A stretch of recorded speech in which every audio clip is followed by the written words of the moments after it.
What's up, y'all? It's Will. First things first, a very happy Halloween to you all.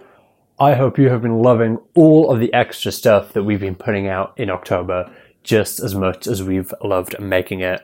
So, have a very spooky day and enjoy these Halloween-themed Sinister Sightings.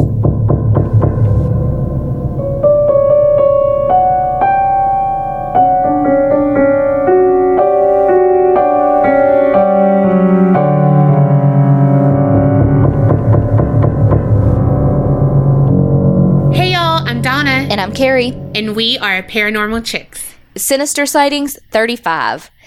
And it's a special Halloween edition. Why'd I say it so weird? I don't know, but we're keeping it. No! And right off the bat, we have to say a happy belated birthday to Amber Muncie. Oh, hey, Amber. Happy birthday. I'm not going to sing for you. Everyone will turn off the podcast. Well, Carrie's the only one who can be on pitch or whatever. But not really anymore. If you don't use it, you lose it. Well, never had it. Amber, your lovely husband, Dwayne, emailed in and just told us all the things he loves about you and how awesome you are. And we completely agree. However, I do have one thing to say. Oh, shit. You done did it now, Amber. I remember that you called them pill bugs, and they are definitely roly-polies. A very freaking happy birthday to you, Amber. We have loved getting to know you in the Facebook group, and we wish you many more happy birthdays with your amazing husband. Like, hashtag relationship goals. Hashtag does he have a brother? If so, dibs. Oh, I taught you too well. Mm-hmm. Also, almost as awesome as Amber, the voice that you heard at the beginning, that's Will. We love Will. Unless he's airing our dirty laundry. Will has been hanging out with Donna too much lately because they both spilling all the fucking tea. If you don't know, if this is your first time tuning in, hello. Welcome. And Will is our editor. Our producer, our lifeline, our sounding board for all of our ideas. Mm-hmm. He's freaking the best. He really is. And I'm pretty sure he's probably blushing while he's editing this. Mm-hmm. No, he's not. He's like, duh. Tell me more. Keep going. And he does keep going because, like, all of these intros, he does it on the bloopers that he does every month on the Patreon. So if you want to hear more of him, hop on over. Mm-hmm. Check it out.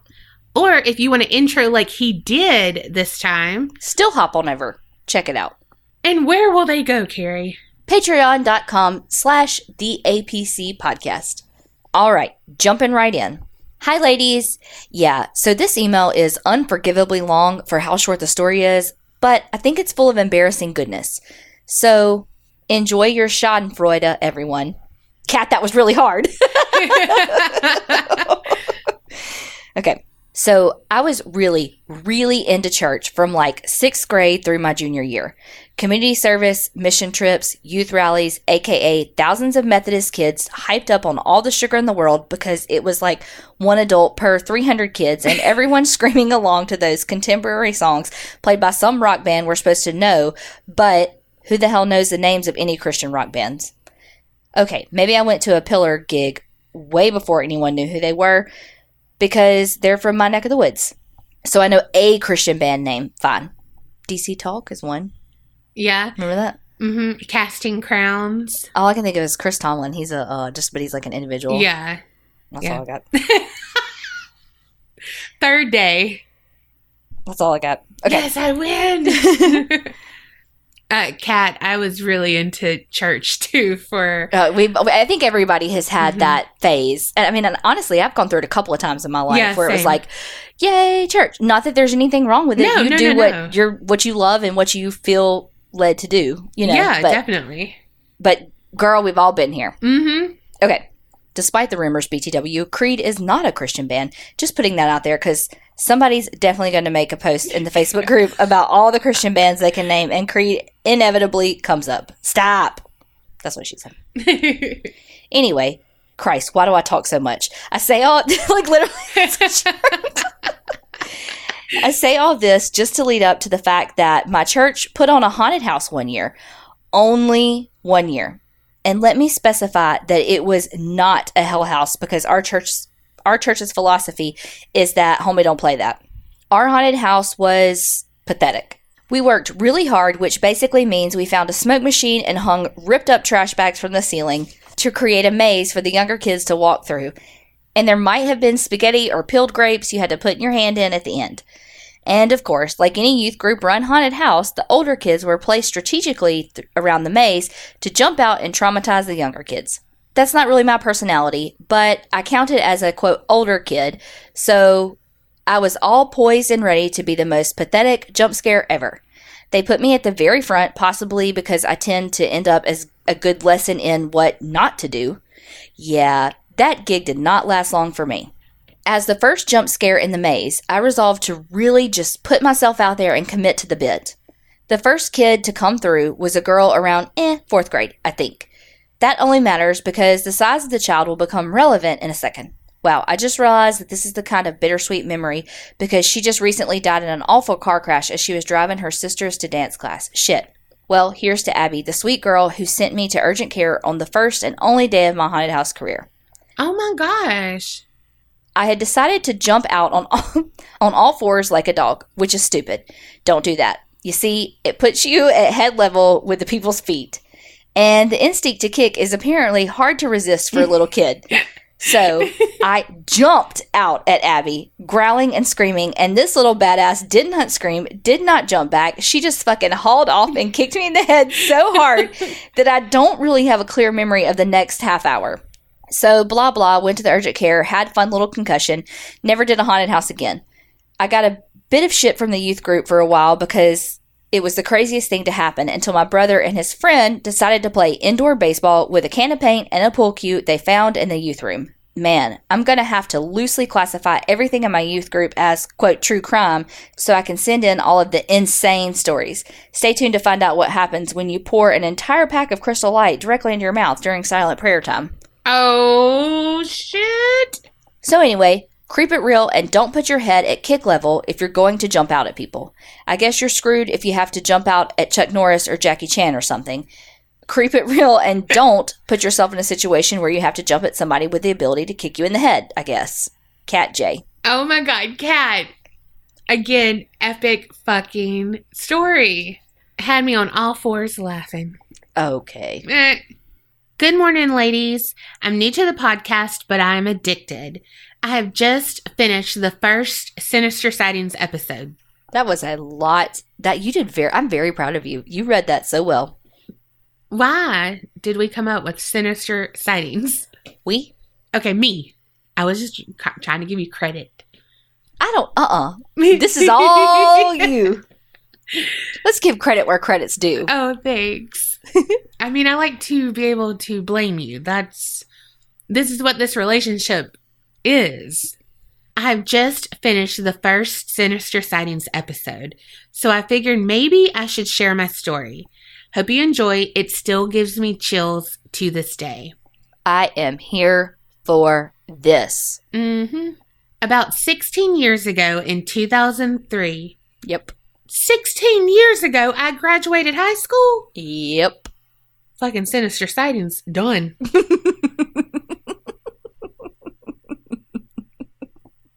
This email just shook me to my fucking core on the second sentence. We haven't even got into the spooky. That is spooky. 16 years. Everyone that's older than us is listening is like, really? Well, and I don't care about the age. I'm just saying 2003 was 16 years ago. Mm-hmm. Because I know this is a meme and like everybody always like says this. It's like cliche, kind of trite thing to say. But like 20 years ago, truly in my head is 1970. 20 years ago for me is 1980. Like no. that's what I 1970 think of. For me. That's so funny. And it is 40. That's so crazy. I'm so sorry to have hijacked your story already, but just reading that, I was like... The fuck? Graduated high school, started college 16 years ago. We've lived a lot of life since then. Yeah. But 16 years. Hey, you know what? It's been 16 years, I know. I think it was fucking y'all, did y'all know that? 16 years. 2003, graduated high school, went to college. 16. Okay, back to the show. Yes. About 16 years ago. 16 years ago! About 16 years ago in 2003, my family moved to a little town called Yelm, which is in Washington State. I was 7 and my brother was 3. We moved in a neighborhood on Halloween night. Dumbest thing I've ever heard. Anyway, since I was so young, I understood what ghosts were, but now that I'm 23, I'm a lot more of a pansy about them. We got settled into our new little house very quickly. Fast forward, moving all of the furniture in and actually calling it home. I personally haven't had any crazy encounters with a ghost in this home besides my bedroom light turning on and off and hearing footsteps. But for my dad and my little brother, it's a whole nother story. It's crazy how some ghosts, like, choose a specific gender to, Yeah. you know, Yeah. Gotta be about energy. or their experiences as a human. True. My dad claimed that every night he would hear running up and down the stairs thinking that it was my brother and myself and we were up playing. He would get up and check the stairs, look over the railing, and then look in our rooms and realize that we were sound asleep in our beds. He would even wait with their bedroom door cracked to make sure we didn't sneak out and start playing again, and we never did. He also would see things move in the darkness of their bedroom, but never said anything about it. My dad, brother, and myself believe in all things haunted, but my mother does not believe even after what went down in this home. One night, my brother got up and went into my parents' room crying. He walked up to my dad's side of the bed and said this, "Daddy, the lady in the attic said that she doesn't like you and that she wants you to leave. What the fuck? If you don't leave, then she's going to hurt me." What the fuck? Right? Let's just say that he didn't leave, and a couple of nights later, my brother went back into my parents' room crying again. They asked him why he was crying, and he said, "The lady in the attic bit me." Oh my God. We looked at his arm, and there were, in fact, 2 bite marks on my 3-year-old brother's arm. My mom, being the non-believer that she is, was worried and didn't know what was in our home. If my brother bit himself and is making it all up, she just didn't know. She knew she had to do something when my brother was so scared of going upstairs, to the point that he would cry and scream that the lady was going to hurt him, and that she lives in the attic, which the attic was right outside of my room, of course. He would look up at the attic and point and say, "That's where she lives," or "She's been up there and she is not happy." All kinds of weird, scary things. My mom finally felt fed up with how my brother was feeling and how he just wasn't feeling safe. What we did was we were downstairs getting ready to bless the house ourselves. My dad, being the smart-ass dick that he is, was saying, "This isn't going to work. This is so stupid. You're stupid if you think this is going to work." Just being rude. Is this my life? My dad would do the same thing. Mm-hmm. Still does. Mm-hmm. All the time. Mm-hmm. My mom got some oil and we prayed over it. After we were done with the prayer, the heater started blowing out freezing cold air, and my dad's whole body went pale and freezing cold. We then walked around the bottom half of the house and put crosses on every door and said that whatever was in this house was not welcome and needed to leave. We continued to scream that at the top of our lungs. Whatever was in our house was so pissed off that the upstairs was going crazy. It sounded like someone was flipping over furniture. There was a lot of banging and just very loud noises until the very last bang. It sounded like someone had grabbed all of the blinds upstairs and slammed them down. Then it was just silent. It was so quiet that the only thing you could hear was the heater, which was blowing out hot air now. My smart-ass dick of a dad then said, "You need to go do that upstairs now." So we all went up there together. My dumbass, not really understanding what just happened, is the first one to run upstairs. We then all held hands and prayed to keep whatever the fuck that shit was out of our home. After that, we didn't really have anything crazy happen again. I do believe something was still there, though, because my dog would bark upstairs, and one night she was just barking up at the ceiling and then slowly followed whatever she was looking at down to the floor and then jumped and scratched and barked at the floor in my bedroom. I looked for spiders, bugs, anything visible, but I truly believe there was something messing with my dog, and my dog tried to attack it, and then it went through the floor. Then we heard the doorbell ring, and it was the old renter before us. She stopped by and asked if we received a package because it got sent to our address. And we gave it to her, and then she asked my mom how we liked it. And my mom said, "It's okay. Did you ever have anything weird happen to you, like with the lady?" And the woman goes, "Oh, yes, the lady in red. She's very kind and minds her own business. There's actually multiple of them in the attic. They know not to bother me when I'm in my office," which was my brother's room at the time. "If they're giving you trouble, I'll just take them with me right now." My mom tells her, "They aren't here. We got rid of them. She was messing with my son, and you can't take them because they're not here." And then she shut the door in her face. The old renter's daughter lived right next door, and she came over one time and got whatever she needed. Then, when she was going to leave, she grabbed the door handle and her hand got flung off of the door handle, and then the door shut and was locked. They would not let her out. I don't know what we were dealing with in that house, but they were assholes. Hope you enjoyed my story. Those bitches are finally gone. Emma. Emma, why didn't your mom let her take them? They were gone. No, they weren't. I know. True. Oh, God. No, they weren't if they were still doing that. Yeah. Wow, that's crazy. That is so scary. One, waking up and a little kid being beside you. Even if I was the dad, I'd be like, whoa.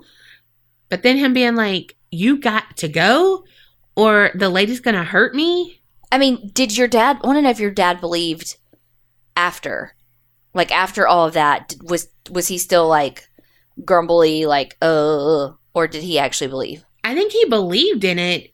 He just didn't believe in like the blessing and stuff. Yeah, I guess so. Wowza. Okay. This one says, "I would have been about kindergarten or younger, but I was raised until kindergarten in Colorado on Elm Street. Oh, fuck. Every neighbor answered the door in full Freddy Krueger gear with claws. People played the theme music on speakers through the streets. People had life-size Freddys stuffed on their roofs. Needless to say, I used to drop my candy and run home or only make it to a few houses a year. Jay." Oh, fuck. My brother would not have been able to survive. Your brother is so scared of Freddy Krueger. Like, literally, that right there would make him stay up all night. Die. No, he would do his death well. That story. Oh, yeah. I think I said this on the AMA, but Nightmare on Elm Street was the first, I think, like, scary horror movie I ever saw. And I'm talking I was young, like 5. Well, my parents' bedroom was, like, down this little hall at their house that, like, it was the only thing down there. And their bathroom always creeped me out. But after they got out of the shower, they would, like, close the shower curtain to let it dry, so you could never see in their bathtub. And in my little 5-year-old, 6-year-old head, that's where Freddy Krueger lived. Oh, my gosh. And so, like, I was so scared of what was behind that shower curtain because I knew it was Freddy Krueger. Yes. Ooh. Okay, these are from Lindsay. These aren't Halloween Day stories, but they happened leading up to Halloween. Backstory. I worked as a team lead at Party City in 2013. Halloween was Party City's Black Friday. I so believe that, though. Mm-hmm. Oh, and my gosh. I would not be going. I don't go Black Friday. I am not going Party City. On the Sunday before Halloween, we were open extra late. We were robbed at gunpoint by men in Halloween masks. No. The one who pointed a gun at me wore the ghost face mask from Scream.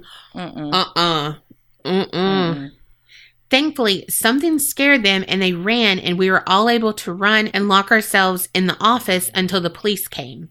Key fact here, I was pregnant. Oh, no. Fast forward to last year.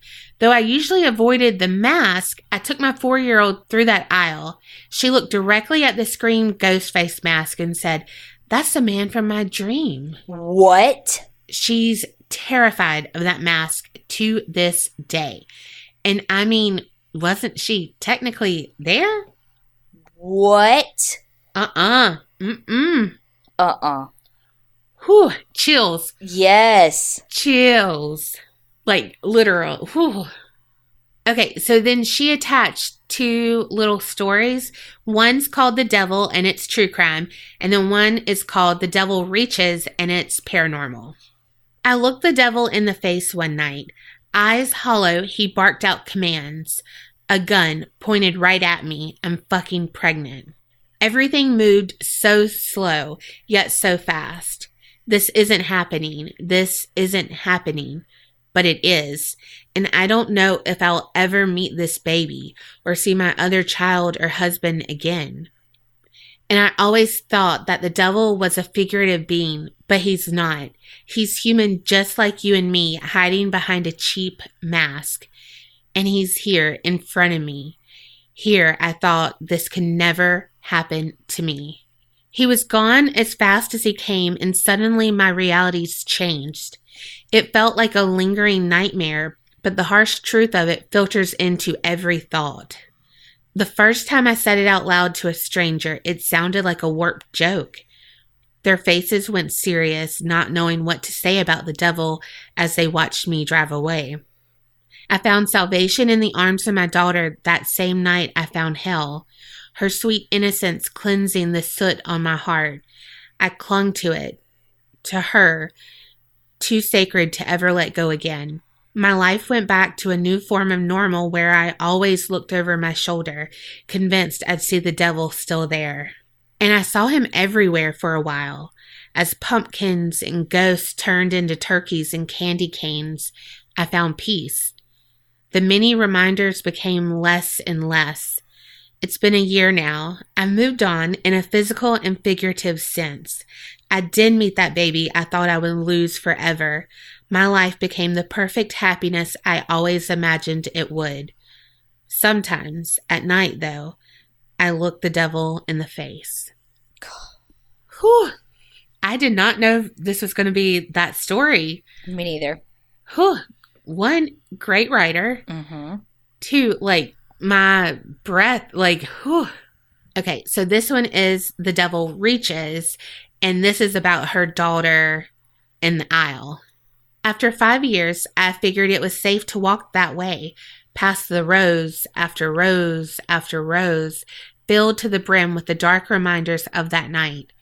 It's not that I haven't been able to handle a barrage of plastic, rubber, and black fabric. It was just that I preferred to not be reminded.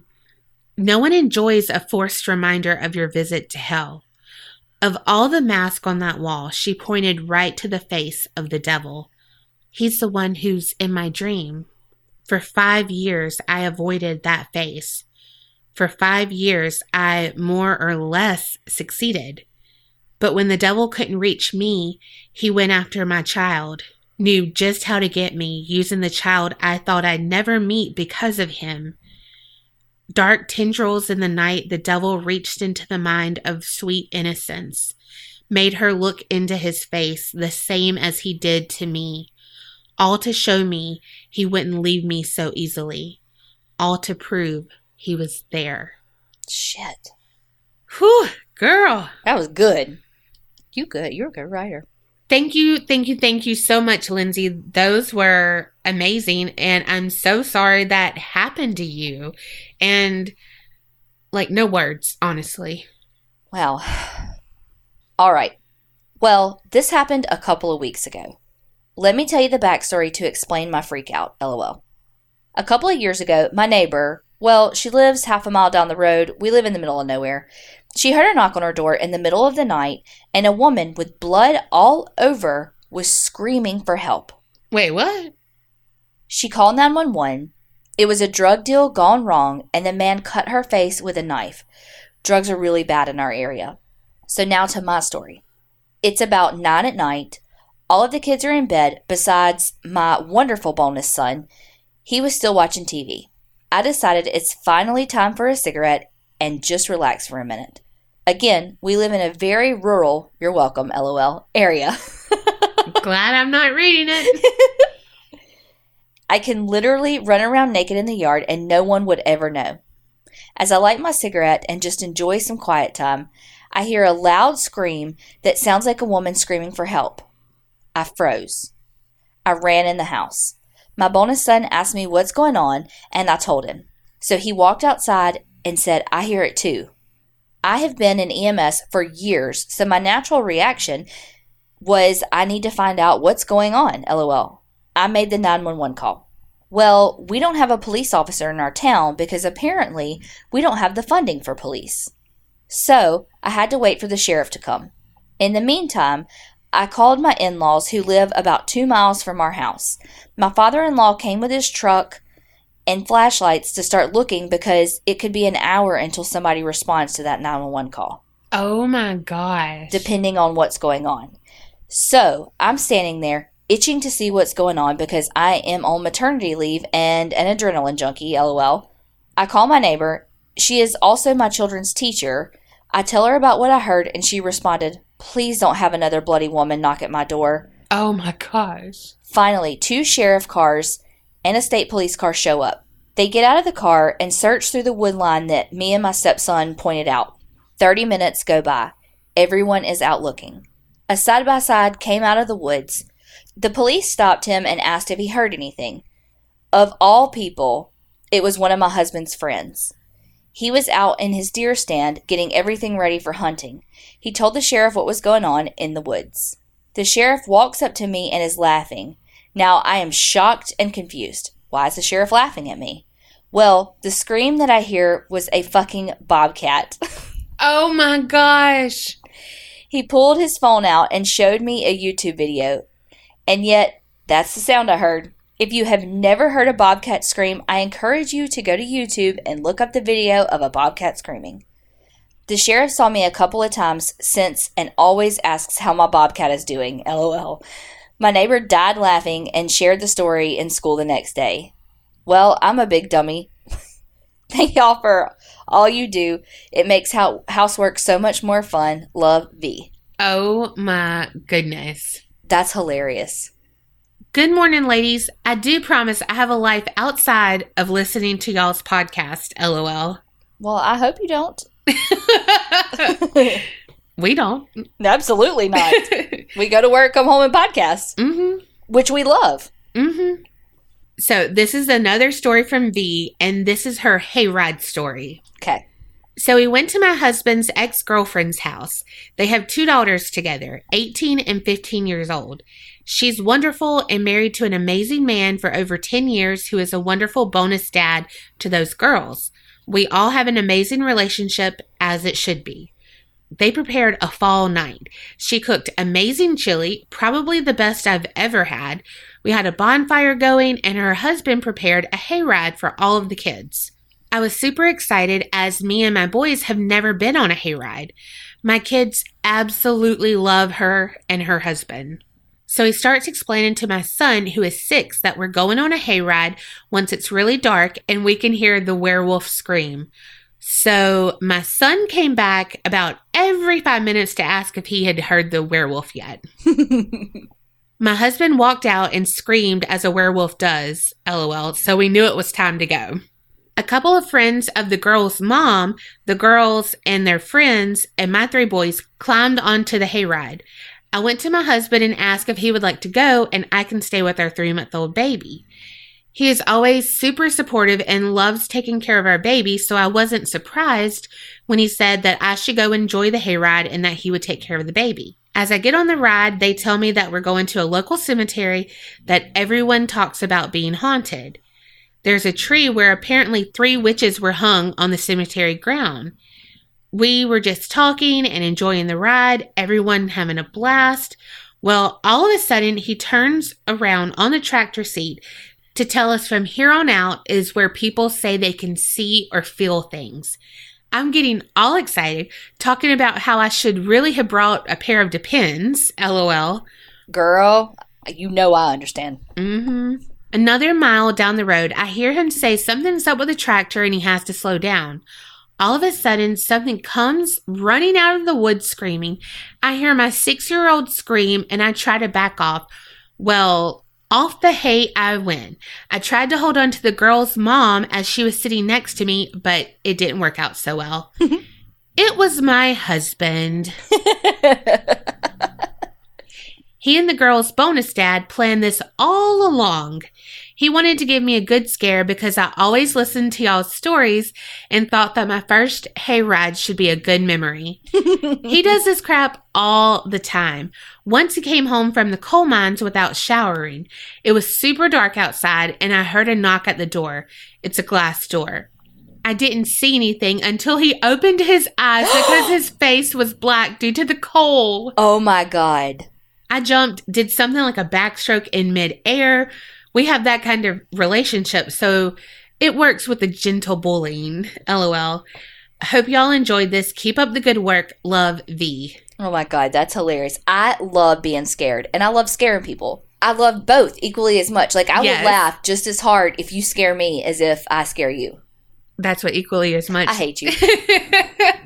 Hey, remember it's been 16 years. 16 years.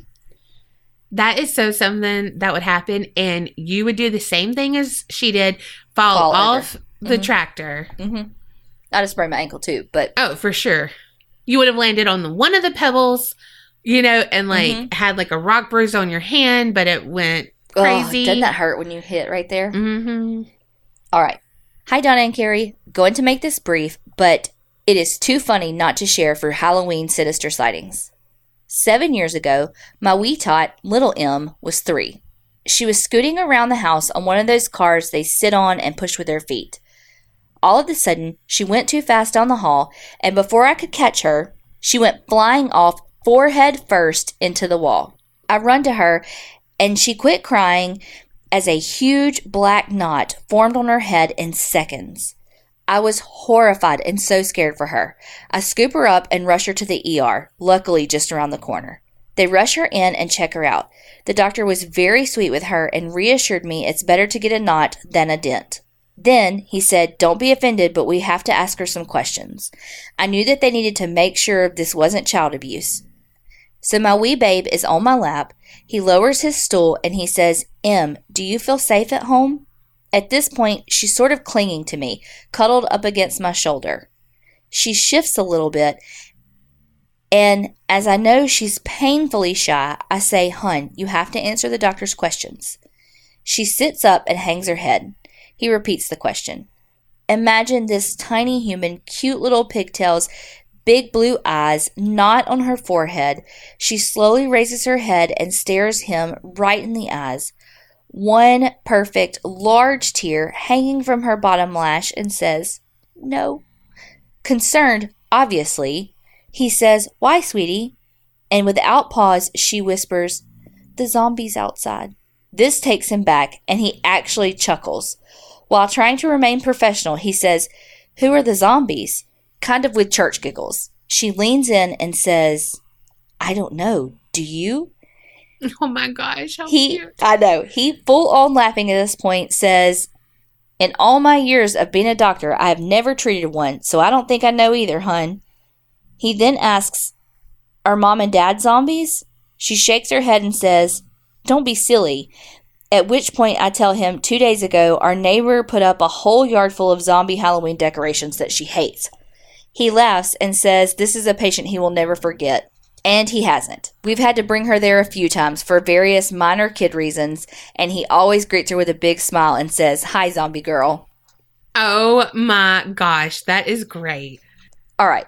First of all, love the story and the kid. She's hilarious. My question is, though, does a doctor, so you ask a kid if they're safe at home in front of who's potentially making them not safe? Oh, true. That'll make no damn sense. True. Sidebar, it's because Donna just asked, did you say who it was signed by? If you don't sign them, I don't say who the email's from because I assumed you wanted it secret. It's a good rule. Also, I could, totally picture that happening. Oh, God, yes. And the doctor is, waiting with like bated breath, like slowly leaning in, you know, as she's leaning in. Yes. She thinks she's about to tell you something Oh really my God, serious. yes. I could see your nephew when he was a kid doing that. Mm-hmm. All right. I have so many stories to tell, but this is the only event I experienced on Halloween night. 6 days before my 12th birthday, we moved to a new neighborhood. My birthday is 2 days before Halloween, so I attract a lot of interesting energies, and I often investigate with gusto. Also, happy birthday. Yes. I would come to learn a lot about the area later on, but at that time, I was just a fearless preteen looking for some good candy. On Halloween night, I did the big sister thing and walked my 5 baby sisters through the nearby gated communities for trick-or-treating. And my dad thought he was outnumbered with 4 girls. Right? 6 of y'all? Whew. Whew. Once they all got tired, I walked them home and then went out on my own to hit up the big houses further down the road. I hit the gold mine in the first neighborhood. Since I'm at my quota, plus enough to share with my sisters, I decided to head home. I remember it was dark and I barely knew my way around yet, but I was determined to find a shortcut home. Yep, I was that kid. I saw a house that I had remembered walking past from the other way, so I figured, what the hell? I'll just cut around here and see where it leads me. Well, it was even darker because the tree branches were so thick that you could barely see what little moonlight there was. I couldn't actually cut through the yard due to the fence, but I could tell the property was an extension of the backyard. It just kind of went off to the side and back into the woods a ways. I know we 90s preteens are a bit challenged with instructions, but I was a rebel and refused to use my glow stick up until this point. I wanted it for later. I had both candy bag handles around each wrist while I haphazardly struggled to reach the glow stick in my back pocket when I heard a couple of pieces hit the ground. I sighed and kneeled down to rest the bag so I could pick up the candy. Priorities. I'd have done the same thing. Mm-hmm. Well, no. I'd have bent over and spilled more. True. Very true. I then reached around to grab the glow stick, then cracked it over my knee. What followed was the most terrifying moments of my childhood life. My shortcut was this family's cemetery. No. I proceeded to grab my bags, then haul my preteen medium pizza ass to the gate. No. I ran so hard I could hear my lungs pop with each breath until, boom, down I went. I jumped up to realize my foot had sunk into the ground right in front of a tombstone. No. That's what she puts. Nope. Okay. I don't know what that was. Nope. You sound like Winifred. Okay. That's exactly what she put. Nope. Nope. Okay. I pulled my foot out of that shoe and ran my happy ass home. Without your shoe? Without her fucking shoe. Yes, the candy survived, but I was down one shoe and a lasting impression to never take shortcuts on Halloween. Thank you, ladies, for everything you do, and I will have more for you another day. Hearts and hugs, Brandy. Oh my God, Brandy. How fucking hilarious. Fucking priorities, too. Save the candy, fuck the shoe. Exactly. You could buy more shoes. Exactly. You have more shoes, I'm sure. And this candy's free. Like, you can't, it's the best kind of candy to eat. Yes. It tastes better than all other candy. It really does. Damn, that's hilarious. Oh my gosh. Okay. Hey, ghoul friends. First time submitting a Sinister sighting. It's a bit long, so if you don't get to read it on an episode, that's totally okay. I just wanted to share with you guys because this is the craziest thing that's happened to me in years.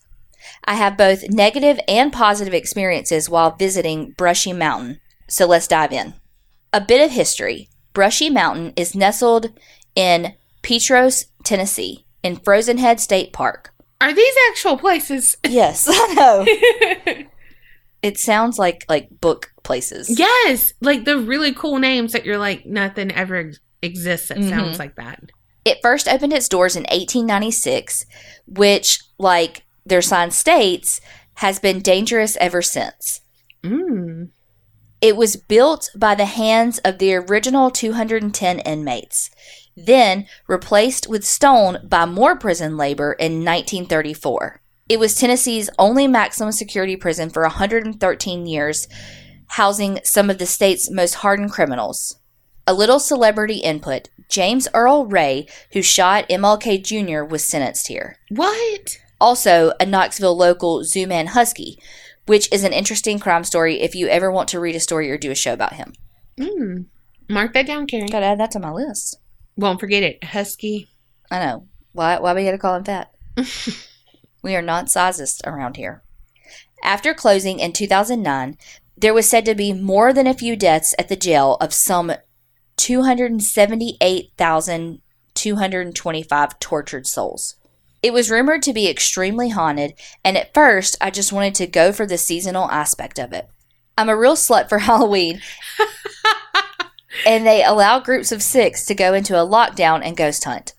It seemed like the perfect spooky seasonal activity. The drive up is already something out of a horror movie. Long, winding roads lead you into Frozen Head State Park for what seems like an eternity. The longer we drove into the night, the more I began to think that I wasn't so dead set on going just for the scares. It felt more like I was going to experience something that night. We just kept driving endlessly into the dark until one of my friends in the back seat said, do you think that's it? And there it was, sitting like a castle in the mountain clearing. We parked our cars and walked in.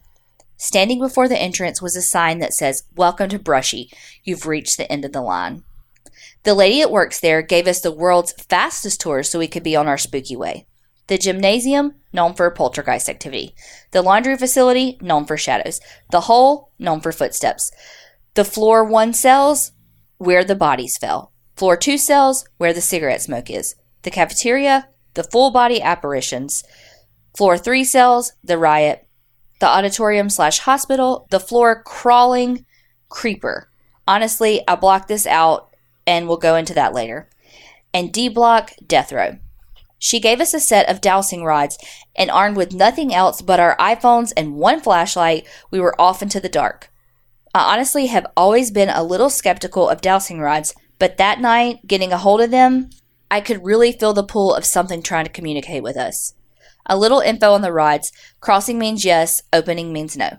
First we went to the gym, and aside from being spooky as hell, not much happened. The dowsing rods moved a little, but that was it. Then was the laundry. The dowsing rods were almost immediately responding to our yes and no questions. We heard a few clanks and left. Then we went back out to the courtyard to regroup and head over to the hole, solitary. In the cells, we didn't hear much. For all areas we went into, we would immediately introduce ourselves and ask if it was okay if we were there. This was our first negative experience, because when we asked if it was okay, the rods immediately swung up to a hard no. We thanked it and left the hole. We walked out to the guard station and heard what sounded like footsteps and again some dowsing rod activity. We then proceeded to start walking the different floors lined with cells. On floor 2, we heard someone come up the stairs even though no one else was there with us. We then went to the cafeteria, and that's when shit got real. We sat in the middle of the floor in a circle, and Winter, who had been manning the dowsing rods the whole time, started asking questions. We determined the spirit's name was Stephen.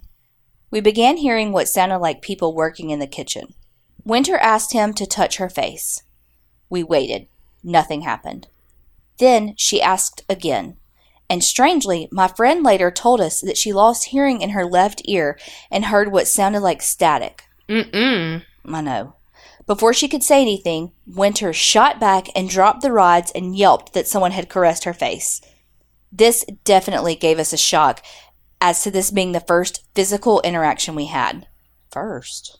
Foreshadowing of the foreskin? We stayed for a little bit longer and asked questions. We wanted to see if Stephen could touch one of us again, but I don't believe he could try. I feel like it takes a lot of their energy to physically touch a person, more than it does to communicate. We left the cafeteria and went up to the auditorium/hospital. None of us wanted to go in. Thinking back to the tour the staff gave us beforehand, I already had a bad feeling about this area. I don't know if it will make sense to some or will at all, but like many others, I have severe anxiety. This causes me to feel on a deep level others' emotions. Meaning, if I walk into a room and people are happy, I feel happy. If I walk in somewhere where others are mad or sad, then it immediately gives me a negative feeling. We all seem to have a bad feeling and could hear noises coming from inside. We finally got ourselves together and walked in. We asked with the dowsing rods if it was okay if we were in there, and they shot open to a hard no. Okay, bye. Right? Needless to say, we quickly left the space. Later on, after our hunting, the staff told us a story about a girl that became almost possessed by something there a year ago. It was so bad that she wasn't herself after an hour when the staff got her out of the prison. She had zero recollection of what had happened. We walked to the final place, D Block, Death Row. Winter and another of our friends passed on going in, no doubt spooked from what happened upstairs. The rest of us gave a quick sweep and nothing notable happened. I'm honestly glad they didn't come in with the rods, though. This place felt heavy to me. The air was stale, unlike any of the other areas, and it just felt off. The tour guide let us know they have had a lot of negative activity in D Block and had to actually close it down for a while. They believe whatever was in there had transferred to the auditorium/hospital, and that's why that place is difficult to investigate now. Winter and our other friend were done and decided to go sit out in the parking lot. We'd already paid for another hour and a half of time, so the four of us thought we'd like to do one more sweep. We wanted to go back to the cafeteria and find out what was making those noises. We took the rods up the stairs and went. The four of us sat in a makeshift circle, and our friend Kim took the rods first. She began asking questions, and the rod began giving us soft answers. We asked if he was the same spirit that talked to us earlier, and they quickly crossed for yes. She asked if he liked having visitors, and they crossed, which made us all sad. Kim gave the rods to my friend Darian, and she started asking him how long he had been there and how old he was, all while getting very fast and deliberate answers. A cold wind shot through the room, and my friend and I looked at each other. She asked, "Are you still here?" From across the room, we heard a very soft yes. No. I felt all of the hair stand up on end, and we all simultaneously asked, "Did you hear that?" She explained later that the right side of her body started to freeze, then her entire being felt like it dropped 10 degrees. I sat to her left in the circle and could see her physically shaking. She asked if it was him making her right side cold. They crossed. We told him we were sorry he was lonely. Kim and I reached over to the space where Darian was sitting and could feel the air around her was freezing. She told us her ear had felt like a cold breath rhythmically breathing beside it. She asked if it was him, and they crossed again. Then she asked if he could point the rods to show us where he was, and they both slowly crept to the right until they rested against her shoulder. We laughed and said, "Oh, so you're a funny guy." They crossed, and we all began laughing again. Darian asked if he was a ladies' man, and they crossed so far and so fast they spun all the way around. Damn. We all laughed with what was apparently our new felonious ghost friend for a few minutes until we asked if it was okay to leave. The rods crossed for yes. We thanked him for hanging out with us and left for the night. I don't know how to explain to you what happened. I really don't. I know for a fact you cannot manipulate those rods. I know the air around me and my friend was freezing. I heard the whispers, the clanks, the walking. I don't know what's out there after you leave your life behind, but I know it's something. I hope you enjoyed my story. I'm sorry it's insanely long. If you're ever in East Tennessee, I'd advise you to visit, even for a day tour. Creep it real, ladies. Sam. Wow. I need to do... I was just thinking that. Yeah, I need to do it for an episode. That was really good, Sam. Thank you for sharing that. Yeah. You definitely should look into that place, Donna. Yeah, definitely going to. Especially, like, with that person, the, like, previous year. Yeah, the quasi-possession. Yeah. Yeah. Mm-hmm. This one is called Spooky Stories. Cute. Hey, you beautiful chicks. I thought I would share this story of a Halloween long ago. Grew up in a smallish town in Mississippi, home of the University of Mississippi, and Halloween has always been a fun time. We trick-or-treated in town, down sorority frat row, and some years in the women's dorms. Loads of candy and fun. One year when I was about 9, my mom told me that the campus was off limits due to a peeping Tom/creeper that was terrorizing the dorms and sororities. Then she took me into town. We lived about 5 miles out and dropped me off at a friend's for trick-or-treating and a sleepover. I mean, classic, right? That sounds amazing. Mm-hmm. You know, I never did that, though. I always trick-or-treated with my sisters. I mean, I did it with my brother and my sister, too. I remember, though, like, that transition, because I'm the youngest kid. I mean, duh. But, like, that transition of being the youngest and the only one trick-or-treating was so horrible. Like, Yes. going by yourself, horrible. Terrible decision. Terrible. Who let me do that? Why couldn't we have phoned a friend? There were about 6 or 7 of us in our group, and after supper, we took down the street. A couple of things to know. This was in the 60s, so no special hours on Halloween except home by 10ish, and we got to go out sans adult supervision except on campus. So, fall night, giggling girls, lots of running and screeching, you get the picture. Near the end of the night, we were on our way back and hitting the last few houses and also getting close to the residential end of campus. We had saved the best for last, as one of the professors always did a haunted house in an old deserted antebellum mansion next to his house. As we got close, my friend Laura Lee... Oh, Such a cute Southern name. mm-hmm. My friend Laura Lee noticed a man sort of lurking among the kids going towards the house. We, of course, decided that he was the peeper and started a small panic in the crowd, which caused a minor stampede toward the entrance. We all piled in the door and began the tour, led by Corpse Bride. But one by one, we all started seeing a shadowy figure either behind us in the corner of the room or disappearing around a corner. It was creepy and scary, and the shadow person just enhanced the fear. We ended the tour in the dining room, where we got candy apples and popcorn balls and relived the tour, with frequent mentions of the Shadow Man. The mom who was playing the Corpse Bride overheard and told us that there was no man and that we must have been imagining him. So off we went home, where we counted our candy, made some exchanges, and got ready for bed. Around midnight, we heard lots of yelling. Sandra's mom came flying into the den to check on us, and then we heard the sirens and saw the lights. After about an hour, Sandra's dad came into the den and told us that a neighbor had looked out her window and saw a man looking in the window of the den where we all were.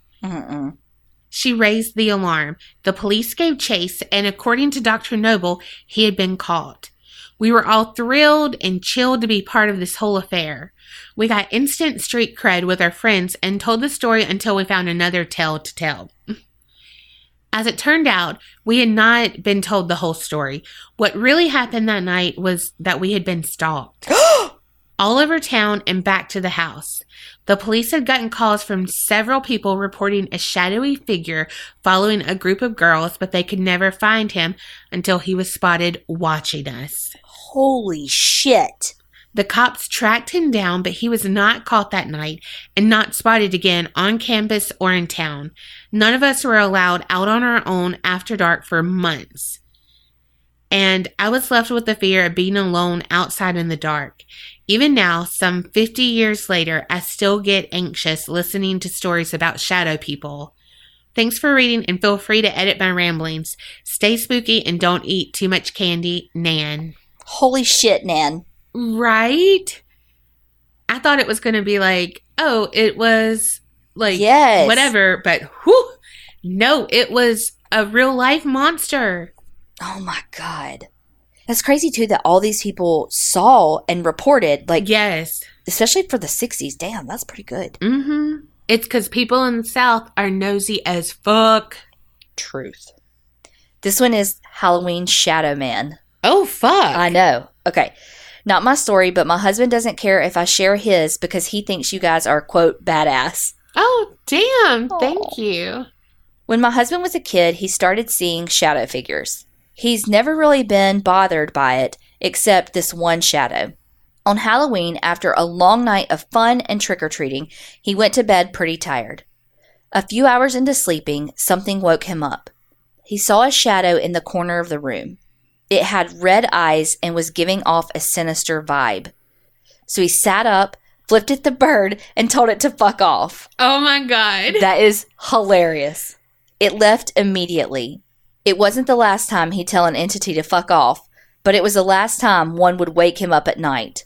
Just like Carrie, don't fuck with CJ's sleep. Oh my gosh. Creep it real, but not real creepy, and act like a shadow man peeing on sleeping kids. Rachel. Holy crap. Yeah, don't be messing with somebody's fucking sleep now. That shit's too important. You got to get you good sleep. All the time. Naps. All the time. You need to get a solid 9 hours every night. At least. Gosh. At least. And a nap. At least a 2-hour nap. Okay, well, Emily wrote in, our neighborhood witch, and she had a story, but she also had like a kind of a words of wisdom warning kind of thing, and that pertained to Halloween, but the other one didn't, so we're leaving that for another time. But this, I wanted to, share her words. So it's October 3rd when she was writing this. And so she said, since Halloween or Samhain is coming up, I figured I would write a little piece on Ouija boards. Under any and every circumstance you can come up with, do not create a makeshift spirit board with things like paper and shot glasses and stuff. Every time they show that in the movies, I just can't help but facepalm at the complete and utter stupidity of this. It's like the most insulting thing you can do to a spirit. And let me tell you, you don't want to have a bunch of pissed off spirits on your butt. Now, if you take the time to actually make a board with wood and put some heart into what you're doing, then it's much safer for you and you won't have anyone getting angry. If you want something fast and easy, just go buy one of them from Walmart or something. Most entities are used to this, and while it isn't extravagant, it's not paper you grab from your printer with a crappy pen from the junk drawer. Use it properly and you won't have any issues. Sidebar, I called a drawer at work the other day, the junk drawer, and they all looked at me like I had 3 heads. What? I was like, y'all don't have a junk drawer at home? Oh my God, like, I've always. What? I was like, yeah. A drawer where you stick all your shit. And they're like, yeah. I'm like, but you don't call it a junk drawer? And they're like, no. Oh my gosh. What the fuck? We had 2 at my old house. Oh, yeah. I mean, every drawer's a junk drawer. But that's a really hard word to say. 2 words to say, by the way. Junk drawer. Anyway, do y'all have junk drawers? And if you do, is that what you call them? Yes. Also, sprinkle some pink Himalayan salt around the board before use. You can get it from the dollar store. Just pour some in your hand, light a white candle, close your eyes, envision yourself pushing protection energy into the salt before surrounding the board. Extra protection. I hope you'll have an awesome spoopy season, and I'll send my first ever experience with the spirit later. Your friendly neighborhood witch, Emily. I've never heard that about putting the Himalayan salt around it. Me either. And you did a whole damn episode on the rules. Well, I mean, I knew salt, but I didn't know Himalayan salt. Yeah. It's pretty and pink. All right, this is the last Halloween Sinister sighting. Oh. Hey, y'all. I don't know if y'all remember me, but I was the one who sent in the story of talking to my mama through a Ouija board earlier this year or last year. What the heck? I know. She read a Shadow Man. I read a Shadow Man. She reads a Ouija board. I read a Ouija board. I'm back now to talk to you about the murder of Lisa French. Her murder set in motion new laws regarding sexual predators in Wisconsin and changed the trick-or-treating in my hometown. I'm a little torn between not wanting to give my hometown's name, but at the same time, if you search Wisconsin Halloween Killer, the first result is a news article about it from the local paper. Picture it. Halloween night, 1973. 9-year-old Lisa French went out to trick-or-treat around 6:30 p.m. Fondy, town nickname, is a medium-sized town, about 43,500 as of the last census, with a small town feel. Everyone knows everybody and your business is the neighborhood's business, or maybe it's just the case with my family because my parents and grandparents knew/know freaking everybody. Anyway, French was supposed to go trick-or-treating with a friend, but due to last-minute shenanigans, had to go alone. She made 2 stops before Gerald Miles Turner Jr., a neighbor she talked to regularly and trusted, invited her into his house, and she never came back. I think I know this story. Was this on an episode of something on ID? No, maybe that was a 4th of July story. Turner lived with his girlfriend, Arlene Penn. Penn told the jury during the trial that she wasn't home when French came to her door because she took her baby to a small block party some parents were throwing. But she came home around 7:15 p.m. When she came home, she said Turner was on the couch in a bathrobe saying he was sick. She didn't think much of it and went to go visit her mother. When she came back, she said Turner had gone to the bedroom to lay down. Had she gone to check on him, she would have found French's naked body in the adjacent bathroom. Lisa had been told to be home by 7 p.m. By 10 p.m., the neighborhood had gathered to search for the child. The police started an all-night search, and up to 5,000 people were trying to help find her. The next day, gas stations were offering 25 gallons free gas for anyone who found French. The National Guard sent out helicopters to get an overhead view of Fondy and nearby towns. About 2.5 days after her disappearance, a farmer was coming back home to a little village out of town on his tractor at about 11:30 a.m. when he came upon 2 garbage bags. French's body was in one, her clothes in the other. On November 6th, most of the community packed into a church for her funeral. Turner was arrested 9 months after French's reported disappearance. The local police department had been questioning him since her disappearance. He confessed to killing French on August 8, 1974, but then said that the confession were not, quote, were not his words, saying that, quote, I got sick and tired of being harassed by police calling on me. He said that he was highly sexually motivated when French came to his house that night when he took her into his bedroom. Turner noticed at one point that French wasn't breathing. He allegedly tried to revive her, but by that point his girlfriend had come home. At that point, he moved her body to the bathroom attached to the bedroom. The autopsy done rules asphyxiation as the cause of death.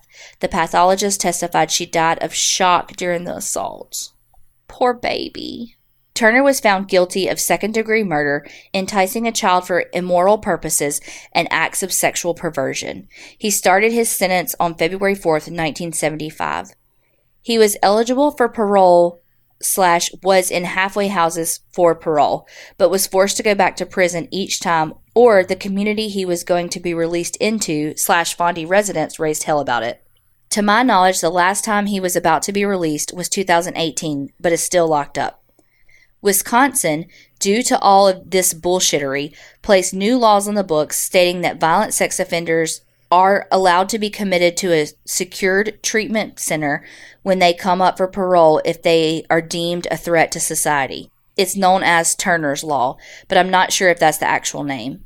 French's mother stated during the trial, Turner turned to face her during the sentencing and said, quote, I didn't mean to do it.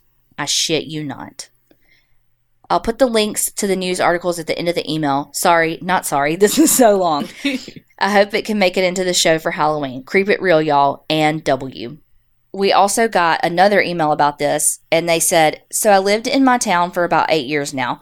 When I had my first Halloween here, someone told me the story as to why trick-or-treating is no longer on Halloween night here.